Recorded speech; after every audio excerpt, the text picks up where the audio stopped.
నమస్కారం అండి. నా పేరు ఆంజనేయరాజు. మన లక్ష్మీ తిరుపతమ్మ తల్లి జ్యోతిషాలయం. ఇప్పుడు వ్యాపార పరంగా చూసినా కూడా ఎవరు కూడా జాబ్ విధానాలు కానీ వ్యాపారాలలో కానీ బిజినెస్ల్లో కానీ బతుకు తెరువుల్లో కానీ వాళ్ళు ఎంత శ్రమ చేసినా ఎంత కష్టపడ్డా కూడా ఉపయోగం లేకుండా పోతుంది. వాళ్ళు చేయాల్సిన ప్రయత్నాలు చాలా రకాలుగా చేస్తున్నారు. వాళ్ళు చేసే పనిలో ఏ లోపము లేదు. లోపం లేకుండా వాళ్ళు అన్ని రకాలుగా ప్రయత్నిస్తున్నా వాళ్ళకు ఉపయోగం అనేది లేకోకుండా అంటేది అంటుకుంటా ముట్టేది ముట్టుకోకుండా వచ్చేది రాకోకుండా ఏ రోజుకి ఏ టయానికి ఆ టైము ఎప్పటికప్పుడు వెనకబడిపోతుంది తప్ప ముందుకు రావట్లేదు. అది కారణం ఏంటంటే వాళ్ళు చేసే వ్యాపారంలోనో లేకపోతే వాళ్ళు చేసే జాబులోనో వాళ్ళు చేస్తున్న ప్రయత్నంలోనో లోపం కాదు. వాళ్ళలో ఉన్న ప్రయత్నం ఏంటయ్యా అంటే వాళ్ళకి ఎదురు దెబ్బ తగలటం వల్ల. ఎదురు దెబ్బ అంటే జనదృష్టి ప్రయోగం ఉండొచ్చు, నరప్రయోగం అనేది ఉండొచ్చు.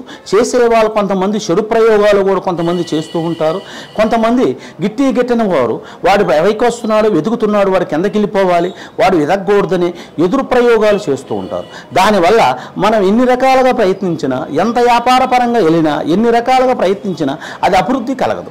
మనం ఎంత ఖర్చు పెట్టినా కూడా మనశ్శాంతి అనేది ఉండదు. ఫస్ట్ ఎంత సంపాదించామా ఎంత ఉన్నామా అనేది కాకుండా మనశ్శాంతి లేకుండా చాలా రకాలుగా మనం ఇబ్బంది పడుతుంటాం. చాలా రకాలుగా సమస్యలు తీర్చుకుంటుంటాం. అది ఏంటయ్యా అంటే మనకి ఎదురు ప్రయోగం తగలటం వల్ల అంతే తప్ప మనం చేసేదాని వల్ల కాదు. రెండోది స్థాన బలం కూడా కొంతమందికి బాగోదు. మన వ్యాపారం ఒక షాప్లో పెట్టాము లేదా ఒక ఔషధి తీసుకున్నాము ఒక బిజినెస్ చేస్తున్నామంటే అందులో స్థానబలం కూడా ఉంటుంది.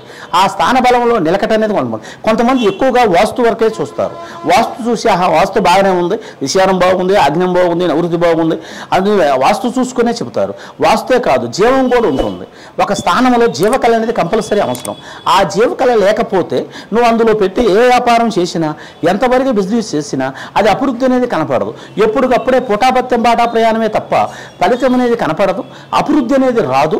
ఎంతవరకు కూడా లాస్ వరకే కనపడుతుంటుంది. మనకంటే వెనకొచ్చిన వాళ్ళు చిన్నవాళ్ళు దేనికి పనికిరాని వాళ్ళు వాడు వ్యాపారం చేసుకోవటం రానివాడు కూడా అభివృద్ధిలోకి వస్తుంటాడు. కానీ మన లైన్ అనేది అభివృద్ధి దెబ్బతింటుంది నాన్న. నేను స్థానబలం ఒకటి చూసుకోవాలి.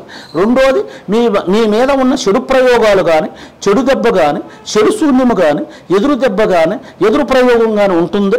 అందువల్లే మీ బిజినెస్లలో వ్యాపారంలో కానీ మీరు జాబు చేస్తున్నా కూడా మీరు పెద్ద పెద్ద జాబులు చేస్తున్నా పెద్ద పెద్ద ఆదాయాలు పెద్ద పెద్ద శాలరీలు వస్తున్నా మీకు మనశ్శాంతి అనేది ఉండదు.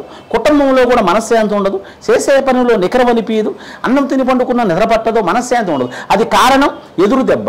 ఎదురు వాళ్ళ ప్రయోగం ఎదురు దెబ్బ వల్ల అలా అవుతుంది కానీ వేరే దెబ్బ కాదు. అది కంపల్సరీ తెలుసుకొని మీరు చేయండి. అది మీరు ఇలాగ బాధపడేవాళ్ళు చాలామంది మా దగ్గరకు వచ్చారు.